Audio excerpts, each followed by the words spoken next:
सुनिए डॉक्टर श्याम सुंदर पराशर जी की यह अनमोल कथा।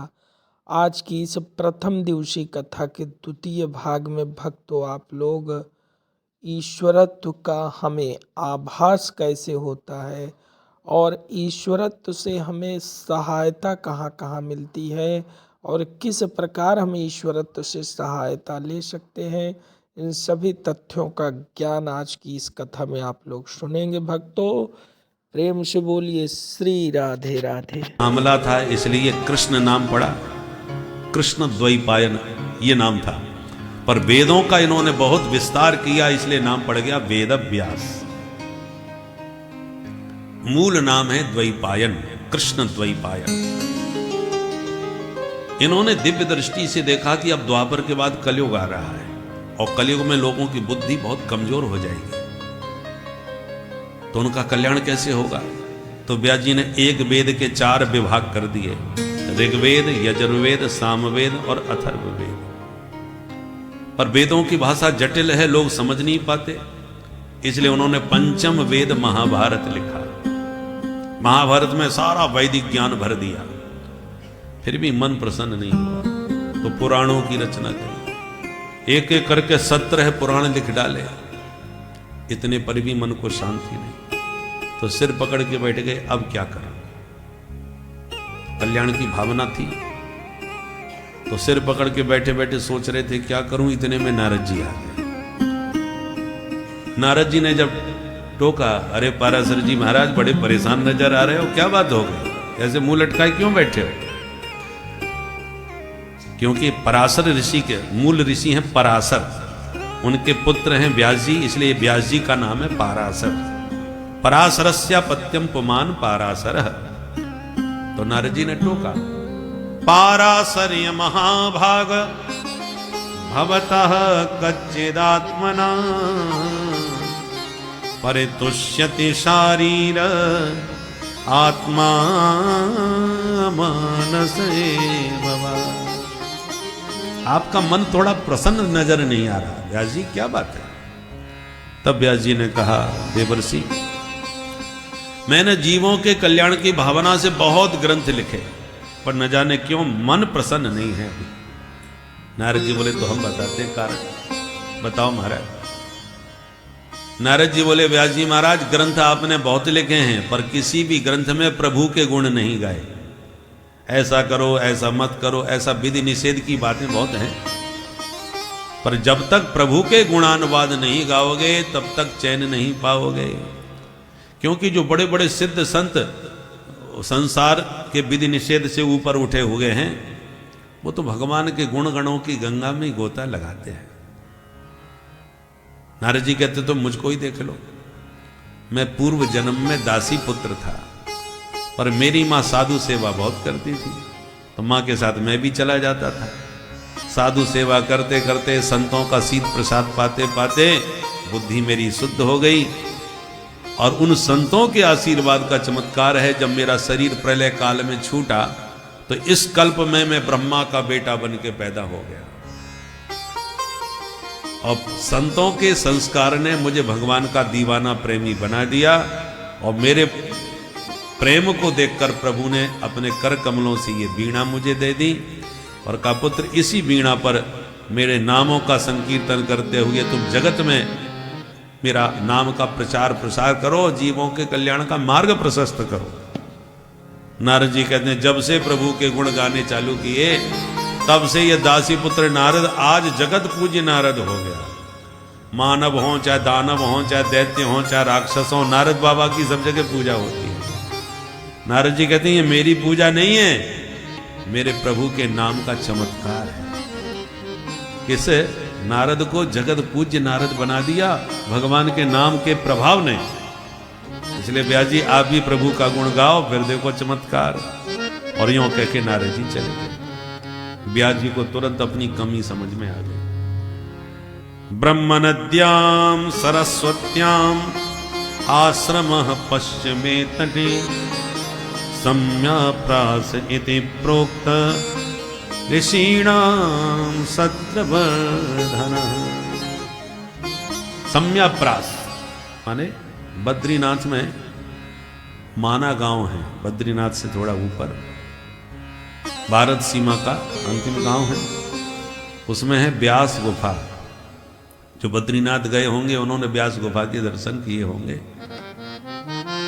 उसी गुफा में बैठ करके श्रीमद् भागवत सहित सारे ग्रंथ व्यास जी महाराज ने लिखे हैं। महाभारत भी वहीं लिखा। और नीचे है सरस्वती नदी, जिस पर भीमसेन का बनाया हुआ पुल है। वसुधारा की ओर लोग उसी पुल से होकर के निकलते हैं। उसी स्थान का वर्णन कर रहे हैं व्यास जी। पहले उसका नाम था सम्याप्रास। तो उसी आश्रम की गुफा में नारद जी तो समझा के चले गए। व्यास जी बाहर निकले, नीचे जाके सरस्वती नदी में स्नान किया, फिर गुफा में बैठ के भगवान का ध्यान किया। ध्यान करते ही हृदय में भागवत की भागीरथी प्रवाहित होने लगी। व्यास जी गाते गए और सामने ही है गणेश गुफा, तो गणेश जी बैठ के लिखते गए। और देखते देखते 18,000 श्लोकों की यह दिव्य संहिता तैयार हो गई। बोल भागवत भगवान की जय।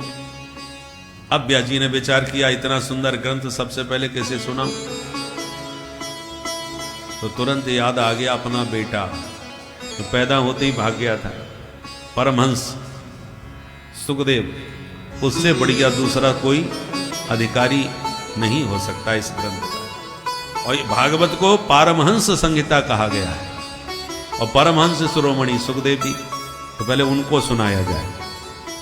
पर ढूंढने कहां जाएं, कहां बैठे होंगे सुखदेव? वो तो भाग गए थे। तो व्यास जी ने 4 चेला तैयार किए और चारों को 2-2 श्लोक रटा दिए। और उन्हीं श्लोकों को गाते हुए चारों चेला चारों दिशाओं में घूमने लगे। तो जिस गुफा में सुखदेव जी परमहंस बने, सबको छोड़ करके ध्यान लगाए बैठे थे, उसी के दरवाजे पर एक चेला गाता हुआ पहुंच गया भागवत के श्लोक। और वो श्लोक सुखदेव जी के कान में पड़ा, जो श्रीमद् भागवत के 10वें स्कंद के 21वें अध्याय का 5वां श्लोक है, वेणु गीत का। बरहा पीडम नटवर वपुः कर्णयो कर्णिकारम् बिभ्रदवासः कनककपिशं वैजयन्ती च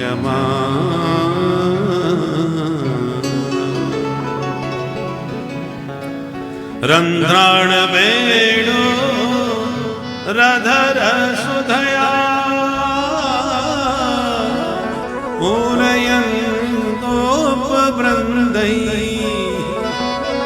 वृन्दारण्यं स्वपदरमणं प्राविशद्गीत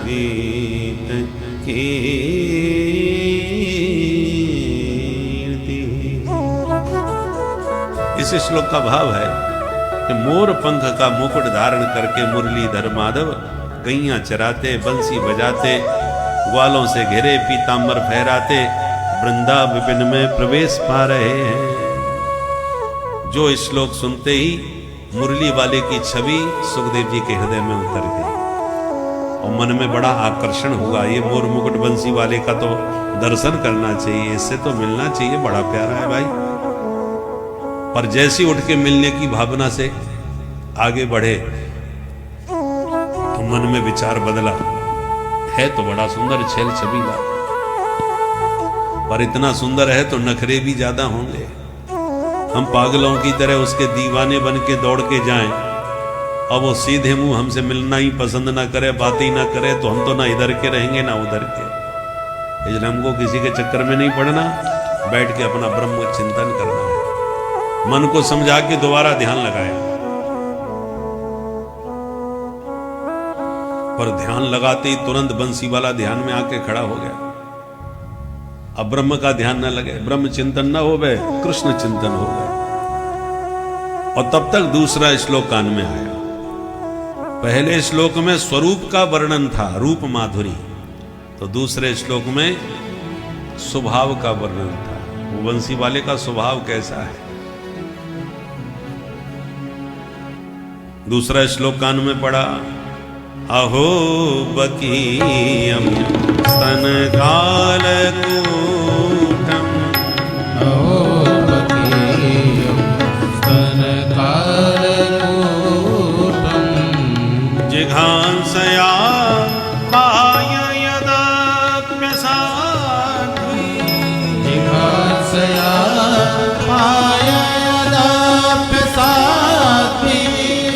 लेभे गतिं धात्र्युचितां ततोऽन्यम्, देवे गतिं धात्र्युचितां ततोऽन्यम्, कं वा दयालुं शरणं व्रजेम, कं वा दयालुं शरणं व्रजेम, अहो बकीयं गमदनि सनि गम गम गम गस, अहो बकीयं स्तनकालकूटं, गमदनि दम गमदनि सनि दम गमदनि सदनि दम गम दम गम गस, अहो बकीयं स्तनकालकूटं,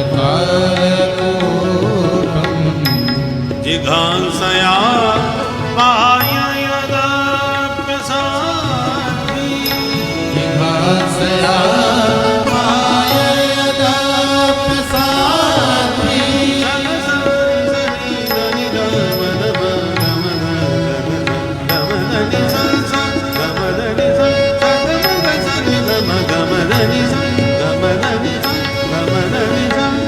जिघांसया पाय यदाप्यसाध्वी, लेभे गतिं दातृचितां ततोऽन्यम्, देवे गतिं धात्र्युचितां ततोऽन्यम्, कं वा दयालुं शरणं व्रजेम, कं वा दयालुं शरणं व्रजेम, शरणं व्रजेम। शरणं व्रजेम। जो ये श्लोक सुना, अहो माने आश्चर्यम, कितने आश्चर्य की बात है। इयम बकी, अहो बकीयम, बकी माने पूतना, बकासुर की बहन। बका बकी दोनों भाई बहन थे। तो जो पूतना बकी स्तन कालकूटम, अपने दोनों स्तनों में कालकूट जहर लगा करके आई थी। काय के लिए? जिघांसया, हंतुम इच्छा जिघांसया, भगवान को जहर पिला के मारने की दुर्भावना के साथ आई थी। असाध्वी, जिसके अंदर साधुता सज्जनता दूर दूर तक नहीं, पर फिर भी लेभे गतिं धातृचितां, धात्री माने मातृ, मां के समान गति भगवान ने उस पूतना को भी प्रदान कर दी। क्यों? भगवान बोले बुरी भली जैसी भी हो मेरी मौसी है, मेरे मामा कंस की बहन, मुंह बोली बहन। कौन? पूतना। मौसी, मौसी का अर्थ क्या होता है? मां जैसी। तो पूतना मेरी मौसी है और व्यवहार भी मेरे प्रति मां जैसा है। बच्चे को गोद में लेके स्तनपान कराने का व्यवहार तो मां ही करती है। तो मौसी ने जब मां जैसा काम किया है तो गति भी मौसी को मां जैसी ही मिलनी चाहिए। तो मैया जसोदा को जो गति बाद में मिली वो मौसी को पहले ही मिल गई। कंबा दयालुम, ऐसा दयालु संसार में दूसरा कोई हो सकता है भला, जिसकी शरण में हम जाएं, जिसको कभी किसी में दोष दिखता ही नहीं। जो नोट कहीं ना चलता वो ठाकुर जी के ही दान पात्र में चलता है। बोलो राधे राधे। भगवान के यहाँ खरे खोटे सब चल जाते हैं, पर भगवान किसी का दोष देखते ही नहीं। न जाने कौन से गुण पर दयानिधि रीझ जाते हैं। ठाकुर जी किस बात पर खुश हो जाए कोई भरोसा नहीं। उनको दोष देखने का स्वभाव ही नहीं।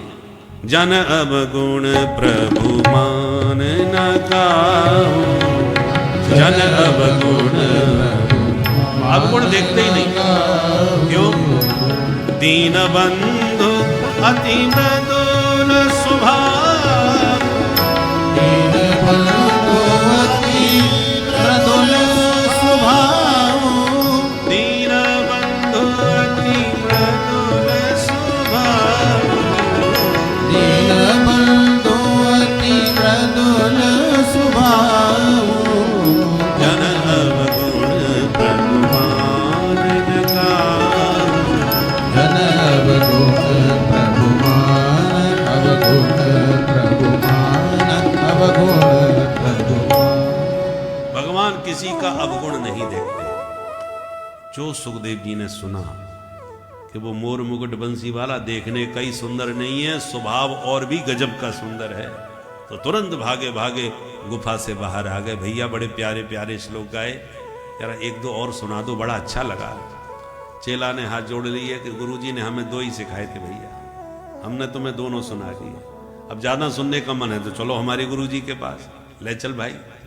हरे गुणा क्षिप्तमति भगवान बादरायणी, चुंबक की तरह चित्त को चुरा लिया चित्त चोर के चरित्रों ने। दौड़ के आए, व्यास जी को प्रणाम किए, प्रभु ये प्रसाद मुझे भी मिल सकता है क्या? अपने पुत्र को तुरंत व्यास जी ने गले लगा लिया। मन में सोचा पागलों की तरह मैंने इसका पीछा किया, तब नहीं हाथ लगा। और गोविंद के चरित्रों का चमत्कार देखो कि अपने आप ही खिंचा चला आया मेरे पास और कहा, पुत्र ये अमृत तुम जैसे परमहंसों के लिए मैंने तैयार किया, बैठो। तब पूरा संपूर्ण भागवत अपने प्रिय पुत्र को पात्र समझ करके पिला दिया। पुत्र होने के नाते नहीं, पात्र होने के नाते।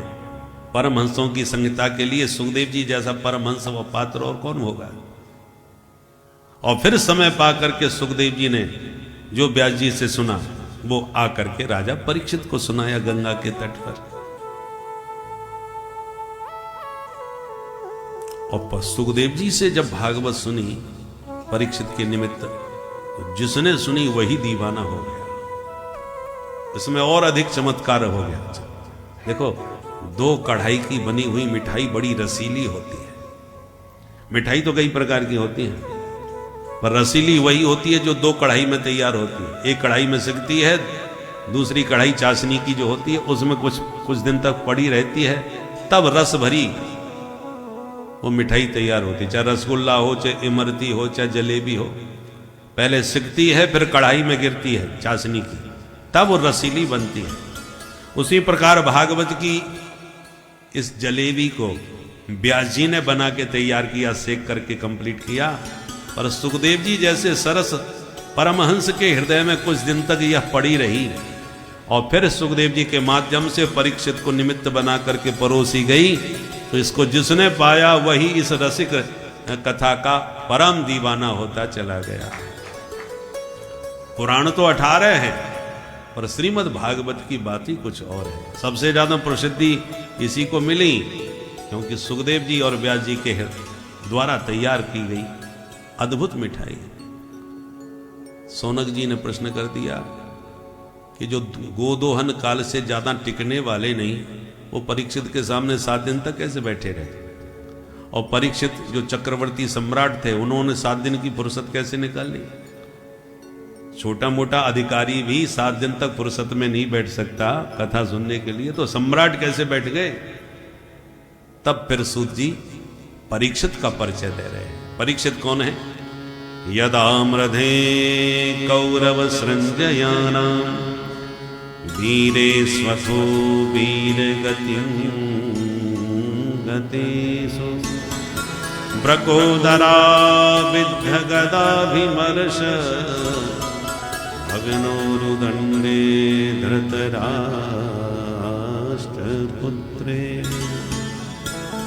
सूत जी कहते हैं, ऋषि हो, जब महाभारत के युद्ध में सारे कौरव मारे गए, दुर्योधन को अपनी गदा से घायल कर दिया भीमसेन ने, अधमरा छोड़ दिया और विजय का शंख बजाते पांडव जय जयकार करते अपने शिविर की ओर बढ़े। भगवान बोले रुको, युद्ध जीता है तो विजय महोत्सव मनाएंगे हम लोग। और शिविर में न ले जाके भगवान अन्यत्र ले गए उत्सव मनाने। पर जिस शिविर में पांडव सोया करते थे उनका पलंग खाली था, तो द्रौपदी के द्वारा जो 5 पुत्र पांडवों से जन्म लिए थे, वो पांचों अपने अपने पिता के पलंग पर जा सोते, लेट गए। इधर दुर्योधन के पास अश्वत्थामा पहुंचा और बोला, मित्र तुम्हारी ये दयनीय दशा देखी नहीं जाती, क्या करूं तुम्हारे लिए। दुर्योधन ने कहा, मित्र हम 100 भाई थे, आज एक भी नहीं बचा। उससे अधिक पीड़ा इस बात की है कि दुश्मन 5 भाई थे पर एक भी नहीं मरा। क्या इन 5 में से एक को भी मार सकते हो? बोले, मित्र तुम कैसी बात कर रहे हो, मुझे मौका दिया नहीं तुमने, तुम एक की बात कर रहे हो, हम 5 का सिर काट के अभी लाते हैं। और यूं कह के चल दिया। परंतु कैसे मारे, अकेला है।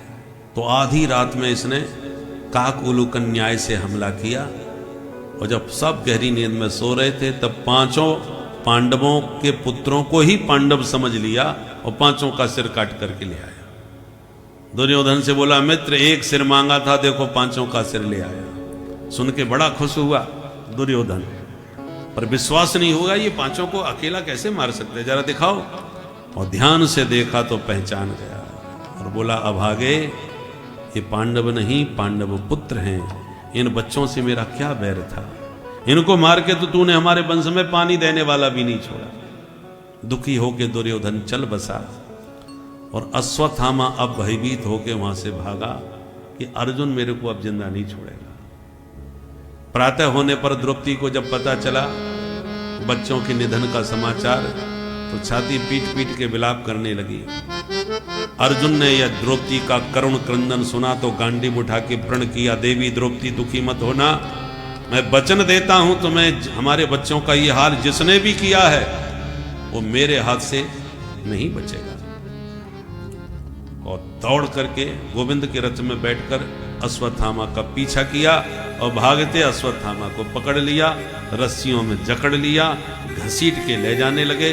भगवान बोले, ब्रह्म बंधु मिमम जही, इसको अभी इसी वक्त समाप्त कर दो। अर्जुन कहां ले जा रहे हो? अर्जुन ने कहा, द्रौपदी के सामने मारूंगा तभी उसका हृदय शीतल होगा। और घसीट के ला करके द्रौपदी के सामने उपस्थित किया। देवी द्रौपदी देखो, ये रहा तुम्हारे बच्चों का हत्यारा, बोलो क्या दंड दिया जाए इसे। और द्रौपदी की जैसी दृष्टि पड़ी तो उठ के खड़ी हुई और अश्वत्थामा के चरणों में प्रणाम करने लगी। और अर्जुन से कहा, मुच्यता मुच्यता में स ब्राह्मणो नितरा गुरु। महाराज ने छोड़ दीजिए, ये तो ब्राह्मण देवता है, उस पर भी हमारे गुरुजी के पुत्र हैं, गुरुजी का बेटा तो गुरुजी के समान ही होता है। और मैं नहीं चाहती पुत्र शोक में मैं डूबी हूं, कल तुम्हारी गुरु माता का भी मेरे जैसा हाल न हो, इसलिए छोड़ दो इसे। द्रौपदी के इस व्यवहार से सभी आश्चर्यचकित हो गए। यह है धर्मनिष्ठा। जिसके 5 पुत्रों की हत्या हुई हो और हत्यारा पकड़ा गया हो, फिर भी मां उसे प्रणाम करके उसको छोड़ने की प्रार्थना करे। क्यों? बोले, धर्म के अनुसार ब्राह्मण की हत्या नहीं होनी चाहिए, धर्म के अनुसार गुरु पुत्र हैं इसलिए हमारे लिए पूज्य हैं, इस नाते धर्म पर विचार करके छुड़वा रही है। अन्यथा कौन मां होगी जो अपने बच्चे को मारने वाले को सुरक्षित जाने दे। परंतु व्यक्तिगत पीड़ा इतनी भयंकर होने पर भी, व्यक्तिगत इतना क्रोध पुत्र के हत्यारे पर होते हुए भी धर्म पर विचार करके द्रौपदी उनको छुड़वाने की प्रार्थना कर रही है कि धर्म के अनुसार ठीक नहीं होगा। और इसलिए द्रौपदी से भगवान विशेष प्रेम करते हैं, क्योंकि धीरज धर्म मित्र और नारी आपत्ति काल परखिए जारी। असली धर्म की परीक्षा तो विपत्ति में होती है। मिलेक्षों का जब राज्य था, मुगलों का जब राज्य था, तो जो असली धर्मात्मा थे वो तब भी अपने धर्म की रक्षा करते हुए आज तक जीवित रहे, अपनी परंपरा बनाए रखे। और जो धर्म भीरु थे, जो डरपोक थे, कायर थे, वे ही अपना धर्म छोड़ दिए, प्राण बचे, धर्म को त्याग दिया। और जो धर्मनिष्ठ नहीं थे, उन्होंने धर्म को त्याग दिया, प्राण तो बचा लिए, धर्मांतरण करा लिया उस काल में, और वो ही सबसे ज्यादा इस देश के लिए आज घातक सिद्ध हो रहे हैं। बोलो राधे राधे। राधे राधे। इसलिए धैर्य की परीक्षा और धर्म की परीक्षा और पत्नी की परीक्षा और मित्र की परीक्षा विपत्ति में ही होती है। आप कितने धर्मात्मा हैं, आपका मित्र कितना सच्चा मित्र है, विपत्ति में ही पता चलेगा। हमारे पूर्वजों ने गर्दन कटाना स्वीकार किया, परंतु चुटिया और जनेऊ नहीं कटने दिया। इतनी धर्मनिष्ठा थी। यदि उनकी इतनी धर्मनिष्ठा नहीं होती तो आज हम सनातनी नहीं रह जाते। लोगों ने प्राण देना स्वीकार किया और धर्म नहीं त्यागा। उन धर्मनिष्ठ महापुरुषों की कृपा से आज हमारा धर्म जीवित है और आज हम लोग उस धर्म में सुरक्षित हैं। धर्मो रक्षति रक्षिता। सूत जी कहते हैं, ऋषियों, द्रौपदी के इस व्यवहार से प्रभावित होकर के धर्मराज युधिष्ठिर जी ने कहा, द्रौपदी बिल्कुल ठीक कह रही है, अर्जुन छोड़ दो इसे। और भीमसेन की आंखें लाल हो गई, गरजते हुए बोले, तुम सब छोड़ दो पर मैं तो नहीं छोड़ूंगा इसे। इसने हमारे बच्चों को धोखे से मारा है। अर्जुन बोले, मैं भी नहीं छोड़ सकता, मैंने प्रतिज्ञा की है इसको मारने की। अब समस्या खड़ी हो गई। अर्जुन बार बार भगवान की ओर इशारा करें, प्रभु अब आप ही बताओ मैं क्या करूं। भीम और अर्जुन कहते हैं कि मार दिया जाए, धर्मराज युधिष्ठिर और द्रौपदी कहती हैं कि छोड़ दिया जाए। क्या करें? भगवान ने आंखों से इशारा किया अर्जुन को, देखो तुमने जब इसको पकड़ा था, आपने उसी वक्त कहा था कि इसको यहीं छुट्टी करो, तुमने हमारी बात पर ध्यान नहीं दिया, अब मामला फंस गया है, क्या करें? हाँ महाराज गलती हो गई, पर अब तो कुछ बताओ, अब क्या किया जाए? भगवान बोले, अब तो वही किया जाए जो शास्त्र कहते हैं। और शास्त्र की स्पष्ट आज्ञा है, अर्जुन, ब्राह्मण कितना भी गया गुजरा क्यों ना हो, परंतु ब्रह्म बंधुर न हंतव्य। ब्राह्मण का कभी वध नहीं किया जाता। तो अर्जुन का मुंह उदास हो गया। अब मेरी प्रतिज्ञा का क्या होगा फिर? भगवान बोले, शास्त्र ये भी कहते हैं अर्जुन, आतताई बधारण। आतताई कोई भी हो उसका वध ही करना उचित होता है। इसने सोते हुए बच्चों को मार के आतताई का काम किया है, इसलिए किसी भी हालत में से छोड़ना मत, अभी मार डालो। अर्जुन ने कहा, जय हो महाराज, आप सुलझा रहे हो या उलझा रहे हो हमको? अभी अभी आपने कहा था कि ब्राह्मण कैसा भी हो मारना ठीक नहीं, अब आप कह रहे हैं आतताई कोई भी हो उसे छोड़ना नहीं है, तो करना क्या है? ये तो ब्राह्मण भी है और आतताई भी है, स्पष्ट बताओ हमको क्या करना है। भगवान बोले, देखो धर्मराज युधिष्ठिर जी तुम्हारे बड़े भाई हैं, राजा हैं, उनकी आज्ञा का तुम्हें पालन करना चाहिए। वो कह रहे हैं कि इसको मारना नहीं, तो उनकी आज्ञा का पालन करो। और इतना ध्यान रखना, तुम क्षत्रिय हो, तुमने जो प्रतिज्ञा की है वो भंग नहीं होनी चाहिए, अपने वचन को निभाना। अर्जुन ने कहा, धन्य है महाराज, ये टेढ़ी टांग वाले सीधा कभी बोले ही नहीं सकते, हर काम इनका टेढ़ा ही मिलेगा। राम जी का हर काम सीधा है, श्याम जी का हर काम टेढ़ा है। राम जी को देख लो, नीचे से ऊपर तक बिल्कुल सीधे, नाम भी सीधा, देखने में भी सीधे और बोलने में भी सीधे। नाम कितना सीधा है, राम, बड़े आराम से कोई भी ले सकते हो। इनका नाम ही कितना टेढ़ा है, कृष्ण, बोलने में ठीक से नहीं आता। आपके ही राजस्थान में प्रसिद्ध है किशनगढ़। ये किशन क्या होता है भाई? कृष्ण नहीं बोल पाते तो किशन किशन बोलते हैं लोग। कृष्ण की जगह किशन था, कृष्णगढ़ हो गया किशनगढ़।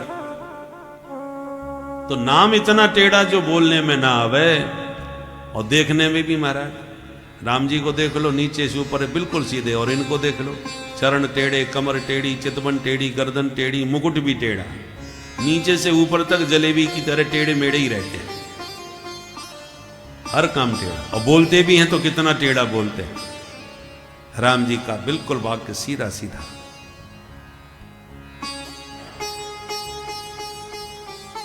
इसलिए रामचरित्र परम पवित्र और कृष्ण चरित्र महाविचित्र। इनकी लीला समझना बहुत कठिन है। पर अर्जुन तो पक्के चेला हैं, गीता का ज्ञान सुने बैठे हैं, इसलिए तुरंत गोविंद का भाव समझ गए ये क्या कहना चाहते हैं। मारना गले काटने से ही नहीं होता, एक माननीय प्रतिष्ठित व्यक्ति का भरे समाज में घोर अपमान हो जाना भी मृत्यु से भी बढ़कर के होता है। संभावित कहूं अपजस लाग, संभावित अपजस लाग, मरण कोटि सम दारुण दाग, मरण कोटि सम दारुण दाग, दारुण दाग, संभावित अपजस लाग, संभावित अपजस लाग। संभावितस्य चा कीर्ति मरणादिति रिच्यते।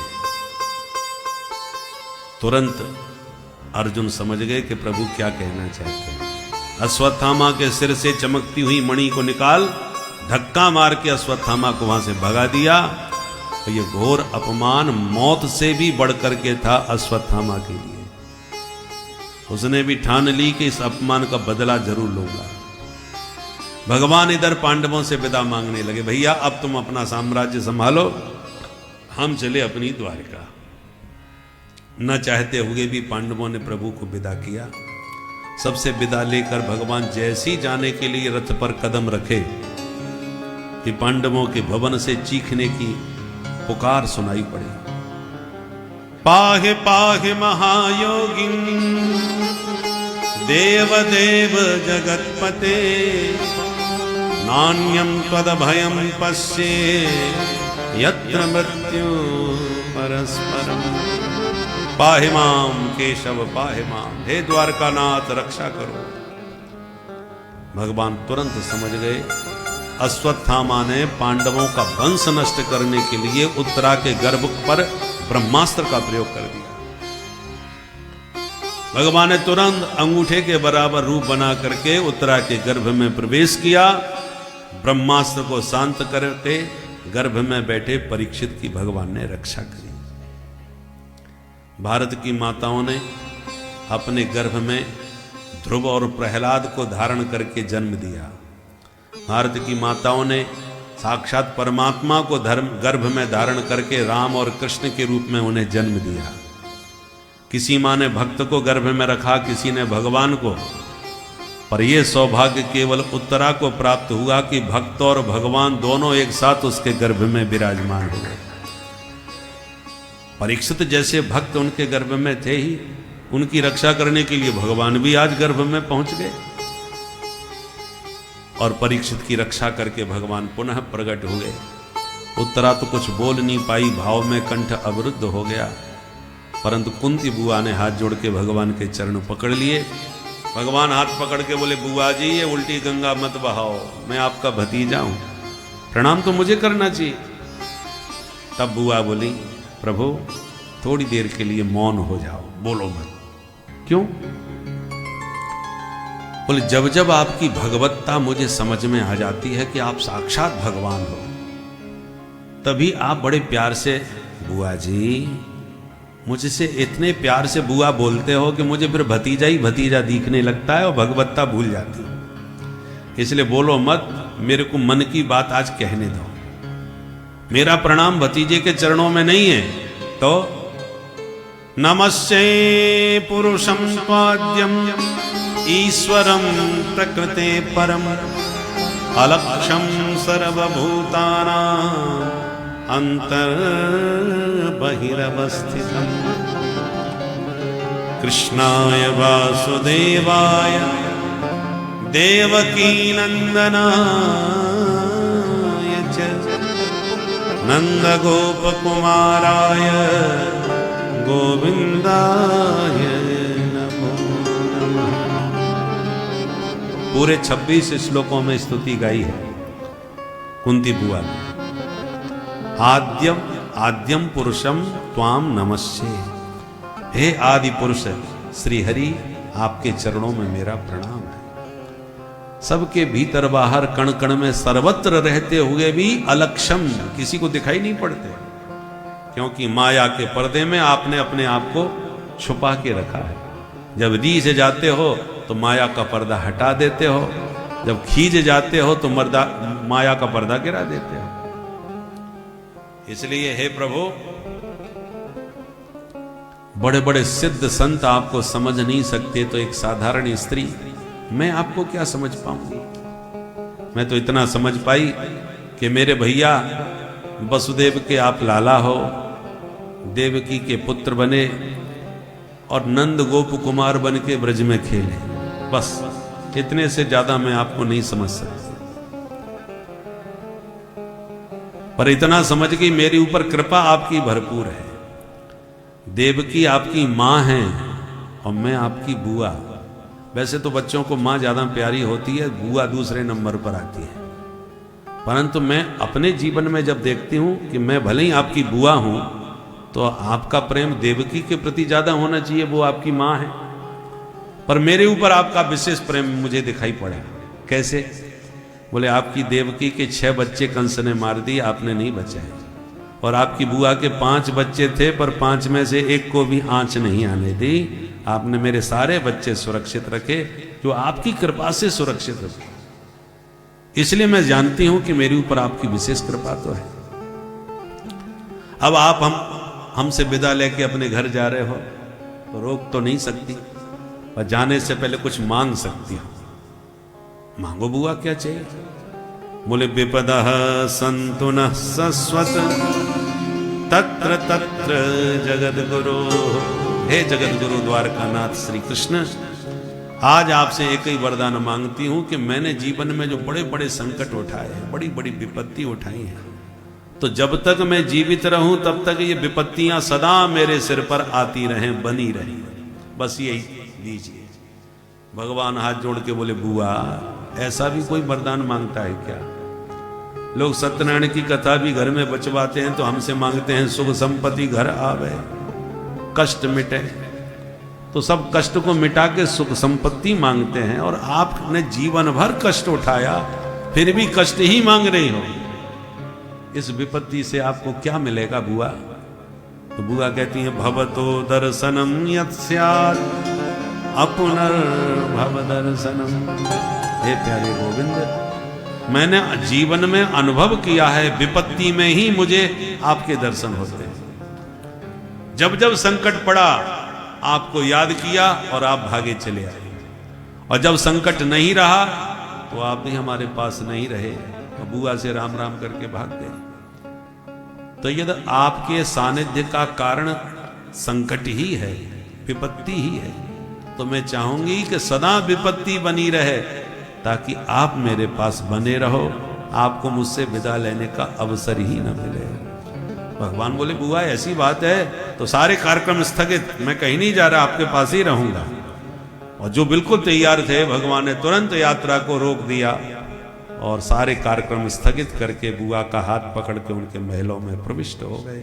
बोल द्वारिकाधीश की जय। पर एक दिन प्रभु ने क्या देखा? रात के 12 बज रहे हैं, सब सो रहे हैं, और युधिष्ठिर जी जाग रहे हैं और सिर पकड़ के रो रहे हैं। भगवान ने आके पूछा, बड़े भैया शत्रु समाप्त हो गए, युद्ध जीत लिया, आप चक्रवर्ती सम्राट बन गए, अब आपकी आंखों में आंसू क्यों? युधिष्ठिर जी बोले गोविंद, अपने ही सगे संबंधियों का संहार करके सत्ता सुख कैसे भोग सकता हूं? जब मैं राज्य की तरफ देखता हूं, प्रजा की तरफ देखता हूं, सब विधवा मुझे नजर आती हैं, जिनके सुहाग को हमने उजाड़ दिया। कुंती महारानी जी ने जो बात उस समय कही वो अकाट्य सत्य थी। प्रभु की महिमा को साक्षात कुंती माँ ने शुरू से ही महारानी जी ने देखा था, और कुंती के इस वचनों का सबसे सटीक निश्चय यही है कि महाभारत युद्ध में कौन ये जानता था कि कौरवों की सेना पराजित हो सकती थी, किंतु प्रभु उनके सारथी बने पांडवों के, और अंततोगत्वा पांडवों को विजयी बनवाया। तो यह प्रभु की महिमा कुंती अपने मुख से कहती हुई और परम भागवत स्वरूप में प्रभु को परिलक्षित करती हुई आज वो अपने भतीजे को नहीं, साक्षात ईश्वर की सम्मुख उनकी चर्चा कर रही हैं। तो इस कथा को बड़े ध्यान से सुने भक्तों। श्री राधे राधे। पांडवों ने प्रणाम किया। भीष्म बाबा ने नेत्र खोल के देखा तो दूर खड़े द्वारकाधीश पर दृष्टि चली गई। देखते ही मुस्कुरा गए। प्रभु आप आ गए, मैं आप ही की प्रतीक्षा में पड़ा हुआ था कि जब तक आप नहीं पधारोगे मैं जाने वाला नहीं हूं। अब आ गए हो तो वहां क्यों खड़े हो, तेरा पास में आ जाओ। तो भगवान निकट आके खड़े हो गए। कहो दादाजी। पितामह भीष्म बोले प्रभु इन पांडवों को आपने सब कुछ दिया, एक जाते जाते एक आशीर्वाद, एक वचन, एक मनोरथ मेरा भी पूर्ण कर दीजिए। हाँ बोलिए बोलिए। बोले सदैव देवो भगवान प्रतीक्षता कलेवरम यावदिदं हिनोम्यहम् प्रसन्न हासा ऋणलोचनो लसन् मुखाम्बुजो ध्यान पथश्चतुर्भुज।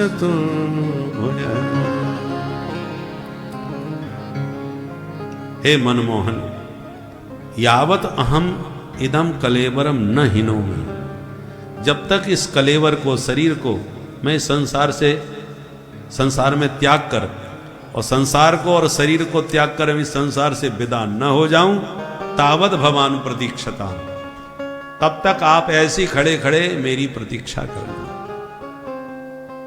क्योंकि बाणों की सैया पर लेटकर मैंने आपकी प्रतीक्षा की है। आपने मुझसे प्रतीक्षा कराई तो थोड़ी सी प्रतीक्षा मैं भी आपसे कराना चाहता हूं। तो भगवान मुंह लटका के बोले ठीक है दादाजी। मुंह क्यों लटका लिया? प्रभु जानते हैं कि इच्छा मृत्यु का वरदान लिए बैठे हैं। इनका जब मन होगा तब जाएंगे और संसार में जाने की इच्छा कोई नहीं करता। इन्होंने कहीं 2-4 महीने के लिए कार्यक्रम कैंसिल कर दिया, अभी हमको नहीं जाना, तो हमारी तो लंबी ड्यूटी लग जाएगी, हम इनके सामने कब तक खड़े रहेंगे। इसलिए भगवान मुंह लटका के बोले ठीक है दादाजी। पितामह भीष्म बोले सुनो सुनो, ये लटका हुआ मुंह नहीं देखना हमको। तो फिर बोले प्रसन्न हासारुण लोचनो लसन, जब तक मेरे सामने खड़े हो प्रसन्न मुद्रा में रहो, मुस्कुराते रहो, मुंह मत लटकाओ सरकार, क्योंकि आपकी मुस्कान में ही तो सारा चमत्कार है। लखी जिन्ह लाल की मुस्कान, लखी जिन्ह लाल की मुस्कान, तिन्हि बिसरी वेद विधि सब योग संयम ज्ञान, लखी जिन्ह लाल की मुस्कान। एक बार माधव की मधुर मुस्कान जो निहार लेता है, वेद विधि शास्त्र विधि सब विधि विधान भूल जाता है, अपने आप को ही भूल जाता है। इतना ही नहीं, नेम व्रत आचार पूजा पाठ गीता ज्ञान, नियम विधि पूजा पाठ सब भूल जाता है। श्री धाम वृंदावन में एक महात्मा जी थे, ठाकुर जी की बड़े भाव से सेवा करते थे और भाव ठाकुर जी के भाव में ही भरे रहते थे। ब्रह्म मुहूर्त में जगे, स्नान करने के लिए जमुना के तट पर आए, दांतन कर रहे थे स्नान से पहले। दांतन करते करते यमुना जी की लहरों को निहार रहे थे। यमुना जी की श्यामल तरंगों में उन्हें घनश्याम नृत्य करते नजर आने लगे। भाव भरे जित देखो तित श्याममयी है। यमुना जी की श्यामलता में भी उन्हें घनश्याम का दर्शन होने लगा। लहरों में तरंगें उठ रही, जो तरंगें नृत्य कर रही थी, उनको लगा नंद नंदन नाच रहे हैं। और उस नृत्य में, उस भाव में ऐसे डूबे कि 2 दिन तक दांतोन होती रही। 2 दिन तक दांत और निहारते जा रहे हैं। लोग आ रहे हैं कि बाबा दांतोन कर रहे हैं, और बाबा तो किसी दूसरी लोक में चले गए। 2 दिन तक जब दांतोन बंद नहीं हुई, तब एक ने ध्यान दिया, ये बाबा कल भी यहीं बैठे थे, शाम को भी यहीं बैठे थे, आज भी वहीं बैठे, इनके दांतों ने पूरी नहीं हो गई। तब हिला के कहा, बाबा तुम्हारी दांतों कब पूरी होगी? तब वो चेतना में आए, होश में आए। दिन के 12 बज रहे थे, मध्याह्न हो चुका था 2 दिन के बाद। अरे राम राम, 12 बज गए, मैंने अभी तक स्नान नहीं किया, मेरे ठाकुर जी बैठे हैं, मैंने पूजा भी नहीं करी, संध्या बंदन नहीं करी, भोजन रसोई ठाकुर जी को भोग भी नहीं लगाया, अब कब लगाऊंगा? 12 बज गए। बोले 12 नहीं बज गए बाबा, 2 दिन हो गए। ये 2 दिन के बाद, मैं तो 2 दिन से आपको यही देख रहा हूं। जब पता चला कि 12 ही नहीं बजे, 2 दिन बज गए, 2 दिन हो गए, तो बाबा सिर पकड़ के बैठ गए, हे भगवान, हाय हाय मेरे से क्या हो गया? ठाकुर जी का 2 दिन से न स्नान करवाया, न भोग लगाया, न पूजा पाठ, कुछ भी नहीं हो। नेम व्रत आचार पूजा पाठ गीता ज्ञान, लखी जन लाल की मुस्कान, सब भूल गया आचार विचार। तो ये अपराध नहीं हुआ। आप अपने कर्म का त्याग करते हैं तो आप अपराधी हैं, और कर्म स्वतः छूट जाता है तो इससे ऊंची कोई बात नहीं। छोड़ने में और छूट जाने में बहुत बड़ा अंतर है। आप जानबूझ के छोड़ रहे हैं तो आप अपराध कर रहे हैं। स्नान नहीं कर रहे, भोग नहीं लगा रहे, संध्या नहीं कर रहे। परंतु प्रेम में यदि डूब गए और फिर सारे व्यवहार छूट गए तो इससे ऊंची कोई बात नहीं। बाबा हाथ जोड़ के बोले, संध्या वंदन भद्रमस्तु तुभ्यम भो स्नान तुभ्यम नमः। हे देवी देवताओ, हे ठाकुर जी महाराज, मुझे माफ करना, मेरे से बहुत बड़ा अपराध हो गया। मैंने 2 दिन से नहाया नहीं, पूजा पाठ संध्या कुछ नहीं कर पाया, मुझे क्षमा करें। तो ये है इस बंसी वाले की मुस्कान का जादू, सब छोड़ा देता है, होश ही नहीं रहता, शरीर का ही भान नहीं रहता। इसलिए पितामह भीष्म कहते हैं, प्रभु ये मुंह मत लटकाइए, मुस्कुराइए। माधव मुस्कुरा उठे, उनकी मुस्कान देखते ही पितामह भीष्म की सुध बुध खूब भूल गए। अब युधिष्ठिर जी बाबा से प्रश्न करने लगे, पितामह भीष्म उनका उत्तर देने लगे। इसको कहते हैं भीष्म गीता, महाभारत में बहुत दिव्य उपदेश है।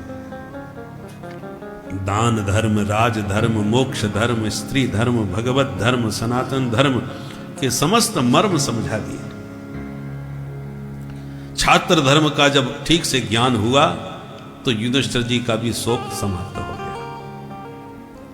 पितामह भीष्म को लगा कि मुझे भी चलना चाहिए, प्रभु से बहुत समय तक प्रतीक्षा कराना ठीक नहीं, पर जाने से पहले प्रभु के चरणों में कुछ पुष्पांजलि तो चढ़ाऊं, पर पुष्प लेने कहां जाऊं, बाणों की सैया पर लेटे। तो पितामह भीष्म ने पुष्पताग्रा छंद में भगवान की बहुत प्यारी स्तुति गाई। 11 श्लोकों में बहुत प्यारी स्तुति है, बहुत ध्यान से सुने।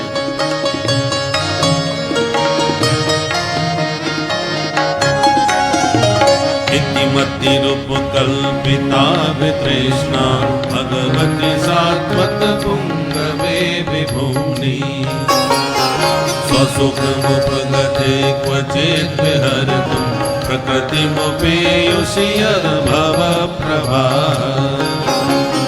त्रिभुवन कमनं तमाल वर्णं रविकर गौरवराम्बरं ददाने वपुरलतकुलावृताननाद्यं विजय सखीरतिरस्तु मे नवद्या युधितुर्गरजो विधूम्र विश्व कचलोलितश्रमवार्यलङ्कृतासे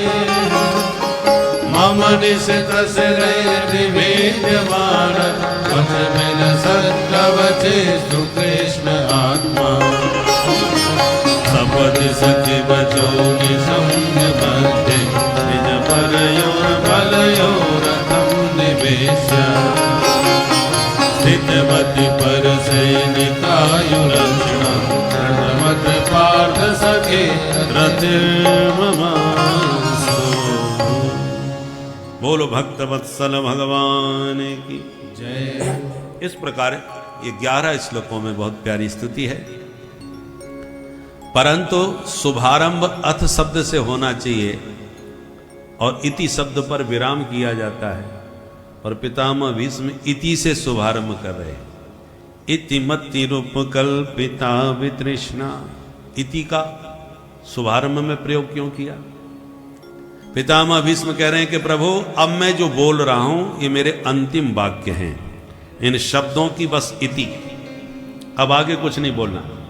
इति माने विराम, और केवल शब्दों का ही विराम नहीं है, इन श्वासों का भी विराम, ये अंतिम श्वास है, जीवन का भी विराम। और आपका मुख कमल निहारते निहारते इस शरीर को छोड़ के जाऊंगा तो ये भी गारंटी है आने जाने की भी इति, अब लौट के आना नहीं है, आने जाने से भी विराम। पर इन सबकी इति करने से पहले एक निवेदन आपके चरणों में है। क्या? अपनी बेटी को कुंवारी छोड़ के मरना नहीं चाहता, बस बिटिया के हाथ पीले करवा दो, फिर प्रेम से मुझे अपने धाम में बुला लो। भगवान बोले बाबा हाथ तो तुम्हारे ही पीले नहीं हो पाए, विवाह तो हुआ नहीं तुम्हारा, बिटिया कहां से कौन? बोले महाराज जिनके बच्चे नहीं होते वो गोद ले लेते हैं, धर्म के भी तो संबंध होते हैं, तो हमने तो विवाह किया नहीं, बच्चे हैं नहीं, इसलिए हमने धर्म की एक बेटी गोद ले ली, उसी के विवाह की बात कर रहा हूं। भगवान बोले अच्छा तो विवाह क्यों नहीं कर रहे फिर जब गोद ली है तो? बोले महाराज उस जैसा कोई वर मिल नहीं रहा। भाई कन्या के अनुकूल वर भी तो मिलना चाहिए। भगवान बोले क्यों, ज्यादा पढ़ी लिखी है क्या बिटिया? क्या योग्यता है तुम्हारी पुत्री में जो इतने बड़े संसार में तुम्हें कोई वर नहीं मिला? अपनी बेटी का जरा बायोडेटा दो, नाम क्या है, योग्यता क्या है, विशेषता क्या है बताओ। पितामह भीष्म कहती इति मति, ये जो मेरी मति है यही मेरी पुत्री है, और इस मति का पति मुझे जगत में कोई नजर नहीं आ रहा, क्योंकि वितृष्णा, इसमें कोई तृष्णा नहीं है। प्राय संसार के प्रत्येक मति में, बुद्धि में तृष्णा बैठी हुई है। वित्तेष्णा, पुत्रेष्णा, लोकेष्णा, 3 तृष्णा है। वित्तेष्णा माने धन की भूख, पैसा मिले, कहां से मिले, कैसे भी मिले। पहले प्राय लोग, पैसे की भूख तो सबको होती है, परंतु वित्तेष्णा का माने कैसे भी वित्त मिले, झूठी गवाह दिलवा दो, चाहे जिसकी हत्या करवा लो, चाहे कुछ भी हमसे करवा लो, बस पैसा हमें मिलना चाहिए। प्राणभ्योपि च ईप्सितः, लोगों को पैसा प्राणों से भी अधिक प्यारा लगता है। कई केस आते हैं विदेशों से आने वाले लोग अपने जंघा को काट करके उसमें सोना भर लाते हैं, तो कोई सोना निगल करके पेट में धर के लाते हैं, कहां कहां से लोग, और जब दिखाए जाते हैं एयरपोर्ट पे पकड़ने के बाद तो ऐसे ऐसे विचित्र केस तो हम लोग कल्पना नहीं कर सकते। इसका मतलब प्राणों से भी ज्यादा प्यारा पैसा है। शरीर को कितना कष्ट देते होंगे, ऑपरेशन करवा करके शरीर में सोना भर के ला रहे। ये वित्तेष्णा किसी में कम है, किसी में ज्यादा है, पर होती सबके मति में है। गोस्वामी जी दावे के साथ कहते हैं रामचरितमानस में, ऐसा कौन है जिसमें इन 3 तृष्णाओं का दोष ना हो, जिसकी बुद्धि तृष्णा से ही मलिन होती है। सुत बितलोक ईसणाती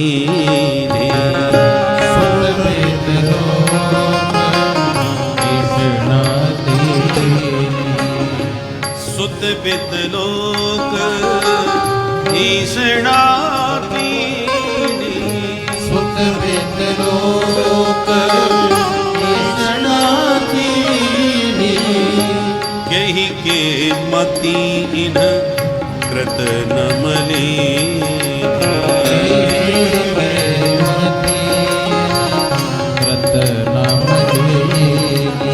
केहि के मति इन्ह कृत न मलीन।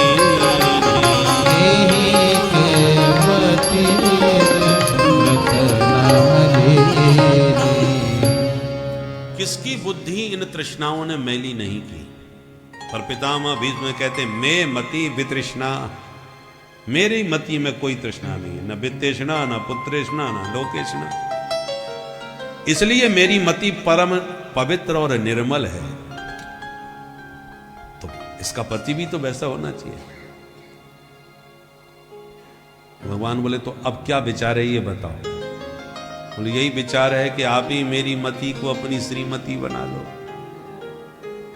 भगवान बोले वाह, हमसे ही विवाह करना चाहते हो अपनी मति का। बोले हाँ, आप ही कह रहे थे गीता में मई बुद्धिम निवेशय, अपनी बुद्धि हमको दे दो।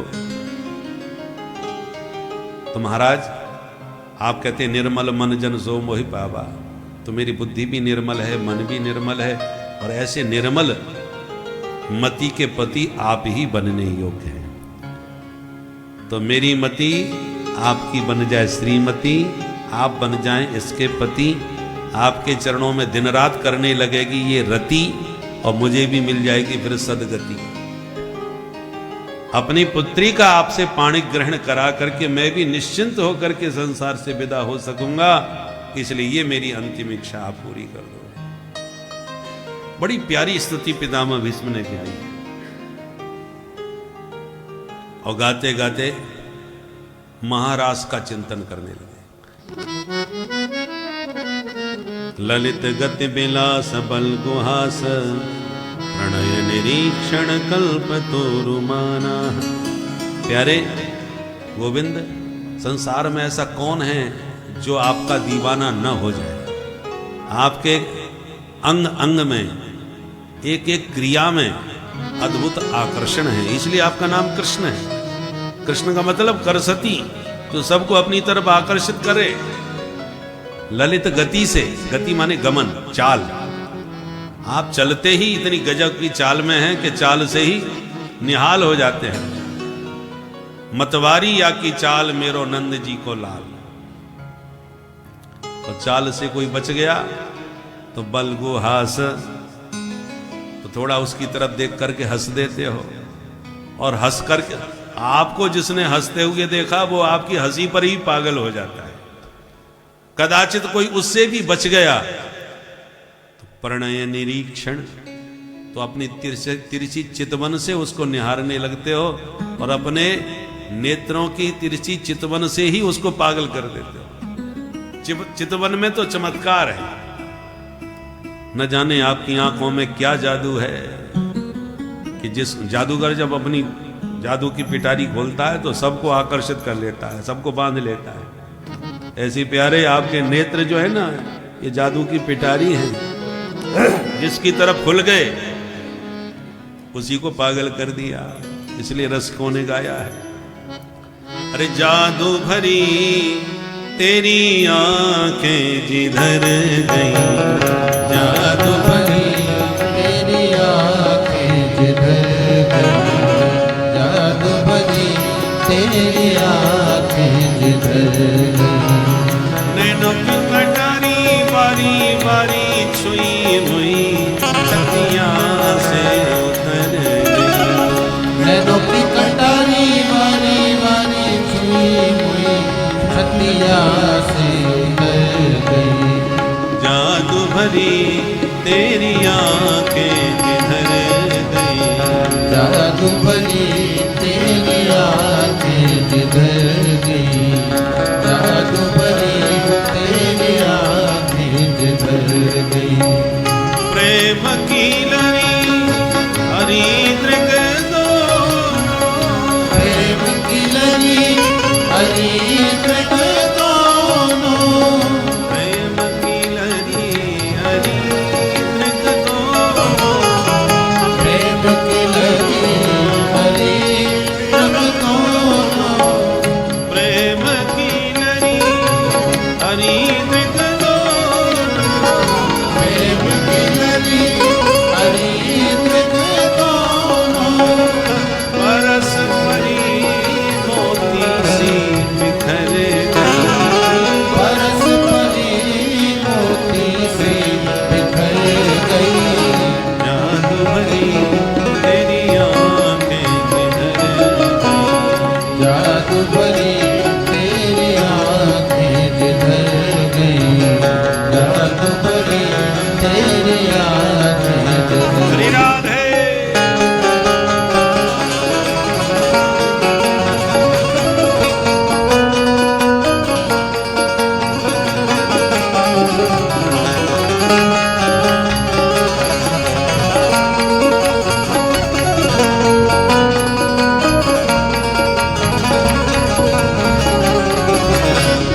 तरत नहीं टारे।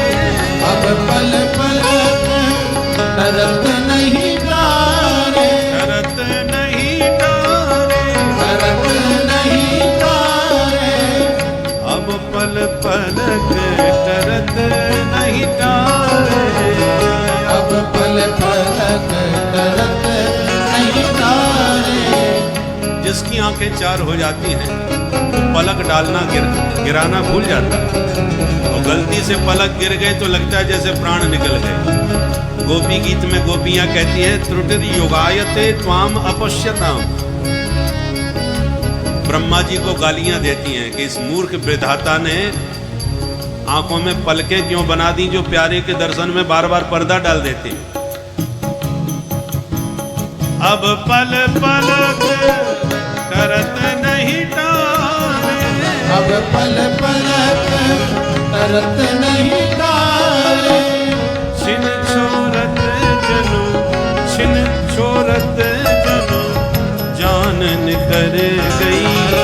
छिन छोरत जनु जान निकल गई। जादू भरी तेरी आंखें किधर गई। जादू भरी तेरी आंखें किधर गई। जादू भरी तेरी आंखें किधर गई। निराधे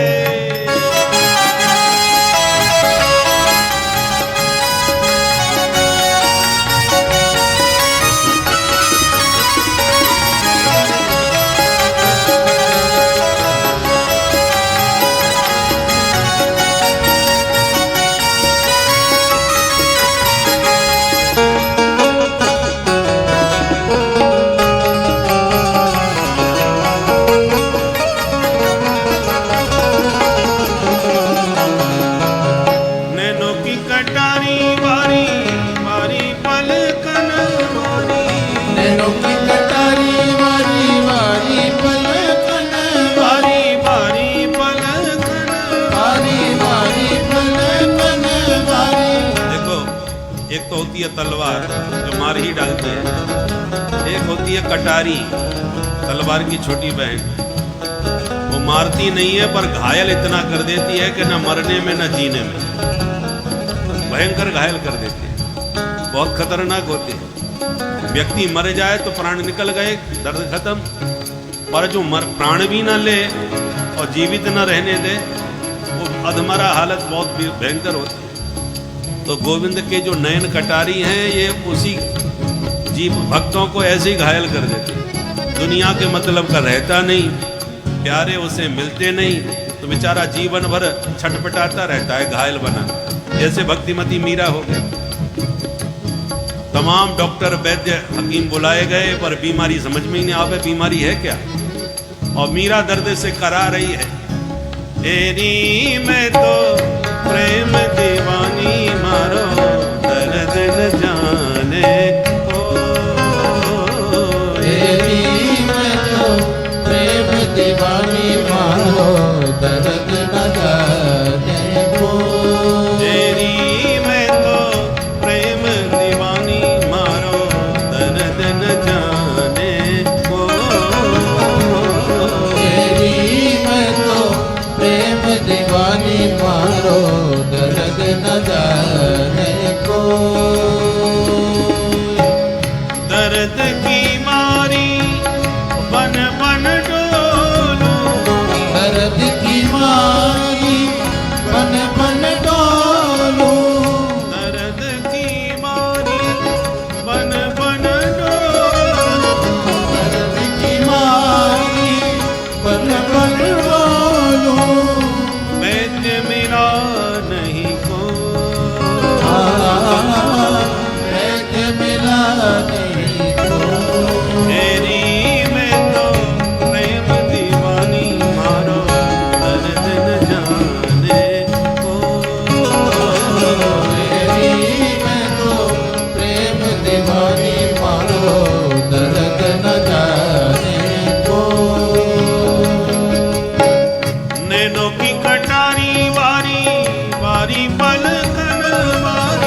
जादू भरी तेरी आँखें जिधर गई, जादू भरी तेरी आँखें जिधर गई।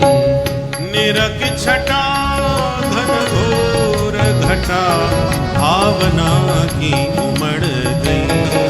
निरख छटा घन घोर घटा भावना की उमड़ गई। निरख छटा घन घोर घटा भावना की उमड़ गई। निरख छटा घन घोर घटा भावना की उमड़ गई। जादू भरी तेरी आँखें जिधर गई। जादू भरी तेरी आँखें जिधर गई। जादू भरी तेरी जादू भरी तेरी, जादू भरी तेरी आँखें जिधर गई। बोल बंसी वारे की जय। पितामह भीष्म उसी दिव्य छटा में अपने मन को लगाकर प्रभु के चरणों का चिंतन करते करते पांच भौतिक शरीर त्याग कर भगवान के दिव्य धाम को प्राप्त हो गए। देवताओं मुक्ति ने का सर्वोत्तम मार्ग यही है कि अंत समय में यदि प्रभु का ध्यान आ जाए तो परम मोक्ष प्राप्त होता है। साक्षात भगवान स्वयं भीष्म पितामह जी के सामने मृत्यु के समय खड़े हैं। इससे बड़ा सुयोग और क्या हो सकता है, इससे बड़ा सौभाग्य और क्या हो सकता है कि जिसको मरते समय भगवान सम्मुख दिखे, बिना यत्न के भी वह मोक्ष प्राप्त कर लेता है। और हुआ भी यही। प्रभु के दर्शन और उस मुस्कान भरी छवि को निहारते हुए पितामह ने अपनी श्वास छोड़ी, अपने प्राण छोड़े, अंततोगत्वा परम पद मोक्ष को पितामह प्राप्त हुए। तो इसीलिए कहते हैं भक्तों, ईश्वर में दृढ़ता पूर्वक अपने मन को लगाकर उनकी भक्ति में जुट जाइए। श्री राधे राधे। खाना लेकर के आते रहते थे इंद्रप्रस्थ। आज भगवान जब इंद्रप्रस्थ आए तो अर्जुन से बोले, मित्र हम तुम्हारे यहाँ आते हैं, तुम भी तो कभी हमारे घर आया करो भाई।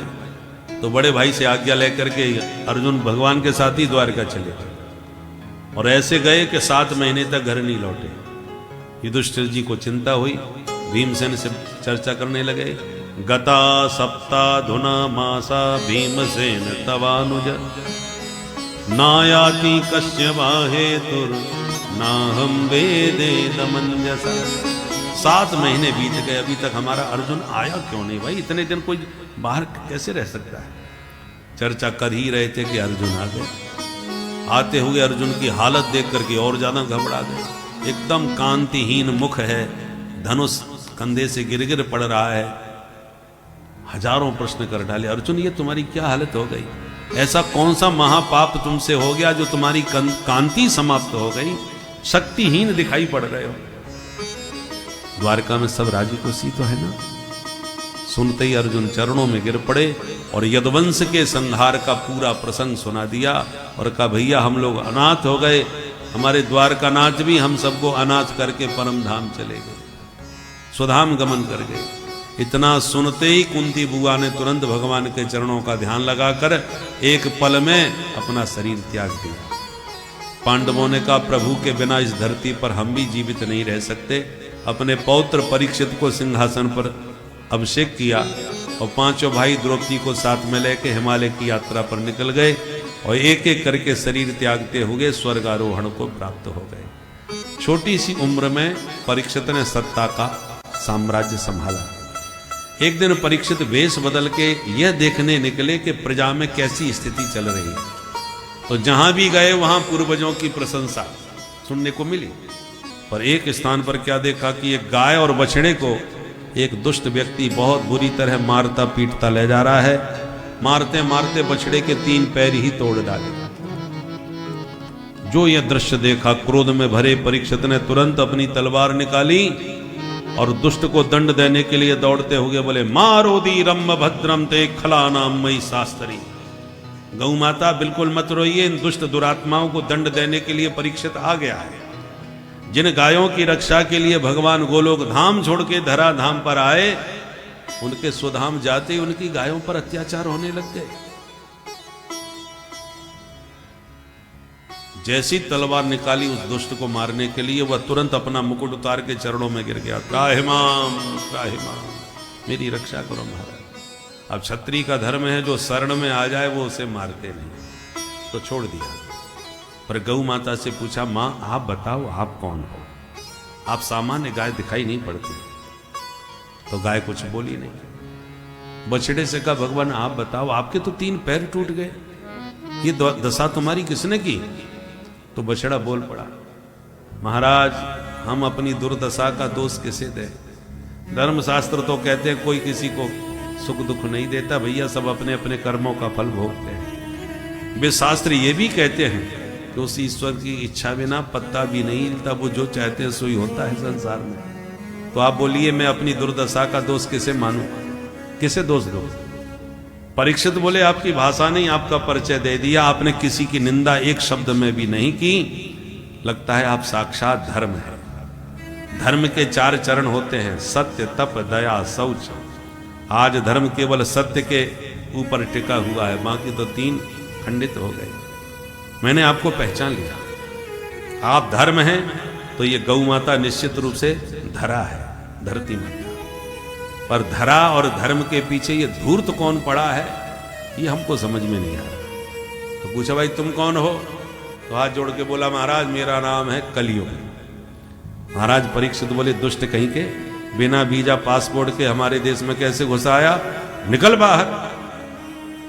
कलियुग बोला, बाहर निकल के जाऊं कहां? इस समय तो सारी धरती पर आपका ही राज्य है महाराज। मैं मानता हूं कि मुझ में कमियां बहुत हैं, पर एक विशेषता ऐसी है जो किसी में नहीं है। क्या विशेषता है? बोले, अन्य युगों में तपस्या करके, यज्ञ करके, ध्यान करके जो फल मिलता था, वो हम केवल हरिनाम संकीर्तन से जीवों को उपलब्ध करा देते हैं। कलऊ केशव कीर्तना। महाराज परीक्षित बोले, गुण तो बड़ा प्यारा है भाई तुम्हारा,